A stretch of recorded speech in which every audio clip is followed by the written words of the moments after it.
ভাবুন তো, আমাদের হাতে প্রতিদিন সময় আছে 24 ঘন্টা। পৃথিবীর প্রতিটি মানুষ, হোক সে বিল গেটস, ইলন মাস্ক অথবা তুমি আর আমি, সবার কাছে কিন্তু সময়ের মাপ এক। কিন্তু প্রশ্ন হলো, কেন কেউ কেউ সময় দিয়ে সাম্রাজ্য গড়ে তুলে, বিশ্বকে বদলে দেয় এবং কোটি মানুষের অনুপ্রেরণা হয়ে ওঠে, আর কেনই বা কেউ একই সময় নিয়ে সারাদিন মোবাইল ফোন স্ক্রল করে, ছোটখাটো কাজ গুলিয়ে ফেলে এবং দিন শেষে ক্লান্ত হয়ে যায়? আর হ্যাঁ, এর উত্তরটা খুবই সহজ, তা হলো টাইম ম্যানেজমেন্ট, সময় ব্যবস্থাপনা, যার মানে শুধুমাত্র কাজের তালিকা নয়, আর এটি হলো তোমার জীবনের সঠিক পথ সাজানো। তুমি কিভাবে প্রতিদিন ঘন্টাগুলো ব্যবহার করছো, আর সেটাই ঠিক করে দেয় আগামী 5 বছর পরে তুমি কোথায় দাঁড়াবে। ধরো আজ থেকে তুমি প্রতিদিন 1 ঘন্টা করে কোনো নতুন একটা স্কিল শিখতেছো, আর সেটা তুমি 1 বছর পরে 365 ঘন্টা শিখে ফেলেছো। অর্থাৎ একটা নতুন স্কিলে তুমি সম্পূর্ণ এক্সপার্ট হয়ে উঠবে। কিন্তু তুমি যদি এই সময়টা শুধুমাত্র ফেসবুক, ইউটিউব, টুইটার, রিলসে স্কিপ করে থাকো, তাহলে 1 বছর পর বা অথবা 5 বছর পরে তুমি ঠিক সেই জায়গায় দাঁড়িয়ে থাকবে। আর এখানে সবচেয়ে বড় একটা সত্য মনে রাখা দরকার, সময় সবচাইতে দামি মুদ্রা। টাকা হলে টাকা আয় করা যায়, সম্পর্ক বাংলে সম্পর্ক তৈরি করা যায়, এমনকি চাকরি গেলে আবার নতুন চাকরি পাওয়া যায়। বাট একবার যদি সময় চলে যায়, সেই সময় কিন্তু আর কখনো ফিরে আনা সম্ভব নয়। তাই এই কন্টেন্টে আমি আপনাকে দেখাবো সময় কেন এত মূল্যবান, আমরা কিভাবে আমাদের মূল্যবান সময়গুলো নষ্ট করি, অথবা কিভাবে সফল লোকেরা তাদের সময়কে সঠিক ব্যবহার করে। আর আমি আপনাদের দেখাবো এই সকল বিষয়ের প্র্যাকটিক্যাল টেকনিক, আর যেগুলো ব্যবহার করলে তুমি কম সময়ে বেশি কাজ করতে পারবে, অলসতা হারিয়ে যাবে, আর তোমার লক্ষ্য পূরণ হবে। তাহলে শুরু করা যাক সময়ের সাথে যুদ্ধ করার আমাদের কাহিনী। এটা শুধুমাত্র একটা গড়ির টিকটিক শব্দ না।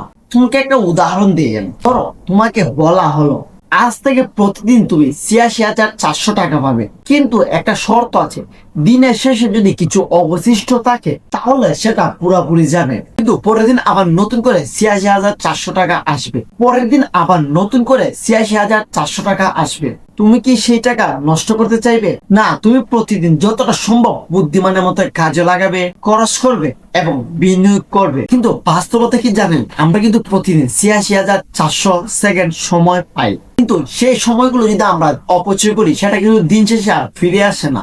আর এখানে গোপন রহস্য, যারা সময়ের মূল্য বুঝে তারাই জীবনে এগিয়ে যায়। এখানে একটা স্মল বিষয় আছে, সময় কিন্তু 3টা ভাগে ভাগ করা যায়। আর এখানে প্রথমত আসে ফার্স্ট, যেটা তুমি হারিয়ে ফেলেছো সেটা নিয়ে কোনো আফসোস করার দরকার নেই। এরপরে আসে কিন্তু প্রেজেন্ট, আর এটা সবচাইতে গুরুত্বপূর্ণ, তোমার হাতে থাকা একমাত্র সময়, আর এটাই তোমার মূল অস্ত্র।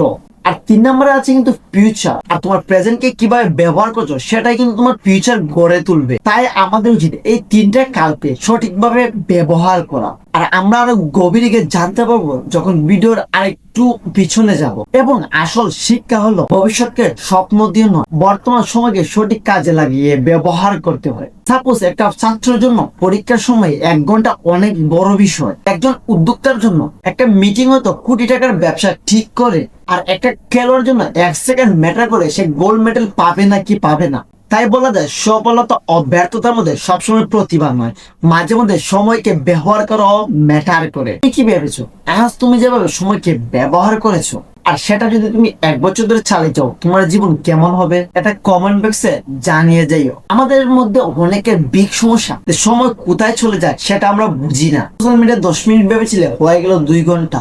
পড়াশোনার জন্য বসেছিলে, হঠাৎ ফেসবুকের নোটিফিকেশন পড়াশোনার মনোযোগ ভেঙে গেল। এবং অনেক কাজ একসাথে শুরু করলে সেটা শেষই হয় না। আর আসল রহস্য হলো এখানে প্ল্যানিং এবং ডিসিপ্লিনের অভাব। আর এখানে সময় নষ্ট হওয়ার কয়েকটি কারণ তুলে ধরা হলো। পরে করব, এই মন মানসিকতা আমাদের সবচেয়ে বড় শত্রু। ফোনের নোটিফিকেশন, অকারণ মেসেজ, গেম অথবা সোশ্যাল মিডিয়া। 3 নম্বরে কোনটা আগে করব কোনটা পরে করব সেটা না বুঝতে পারা। একসাথে সবকিছু করে কিছুই শেষ না করা। সঠিক সময় আসলে করব সেই চিন্তা করা, কিন্তু আমাদের জীবনে কখনোই সঠিক সময় আসে না। সঠিক সময় আমাদেরকে তৈরি করতে হয়। যদি তুমি প্রতিদিন 1 ঘন্টা করে সময় নষ্ট করো, সেটা বছর শেষে দাঁড়ায় 365 ঘন্টা, অর্থাৎ যা প্রায় পুরোপুরি 15 দিন নষ্ট করা। সফল মানুষের ব্যবস্থাপনার রহস্য। বিল গেটস, যিনি দিনের প্রতিটি ঘন্টা ঘন্টা প্ল্যান করে রাখতেন। ইলন মাস্ক তার সময়কে 5 মিনিটের ব্লকে ভাগ করে রাখতেন। স্টিভ জবস অপ্রয়োজনীয় সব কাজ বাদ দিয়ে শুধুমাত্র গুরুত্বপূর্ণ কাজে ফোকাস দিতেন। তাদের সময় ছিল কারেন্সি, অর্থাৎ টাইম ইকুয়াল মানি। আর্লি রাইজিং, সকালে ঘুম থেকে ওঠা সবচাইতে গুরুত্বপূর্ণ। ডিপ ওয়ার্ক, প্রতিদিন 2 থেকে 3 ঘন্টা পুরো মন দিয়ে কাজ করা, যা পুরো 1 সপ্তাহ সমান ফলাফল দিবে। 3, সব কাজ নিজে না করে সঠিক সঠিক লোকদেরকে দায়িত্ব দেওয়া। এনার্জি ম্যানেজমেন্ট, শুধু সময় না, এনার্জিকে অপচয় না করা। রিভিউ সিস্টেম, সপ্তাহ শেষে চেক করা সময়গুলা কোথায় কোথায় ব্যয় হলো। সকালে ঘুম থেকে উঠে 5 মিনিট সময় নিয়ে সারাদিন কি কি কাজ করবে তার নোট করো। আর 3টা গুরুত্বপূর্ণ কাজ আলাদা করো। প্রথমত, পমোডোরো টেকনিক, 25 মিনিট পুরো ফোকাস দিয়ে কাজ করা, 5 মিনিট বিরতি, আর এভাবে 4 বার করে 15 থেকে 30 মিনিট বিরতি। ইজওয়ানার ম্যাট্রিক্স, কাজকে 4 ভাগে ভাগ করা। প্রথমত, জরুরি প্লাস গুরুত্বপূর্ণ, যা এখনই করতে হবে। 2, জরুরি কিন্তু গুরুত্বপূর্ণ নয়, সেটা প্ল্যানিং করে রাখো, ডেলিগেট করে রাখো। গুরুত্বপূর্ণ কিন্তু জরুরি নয়, প্ল্যান করে রাখো।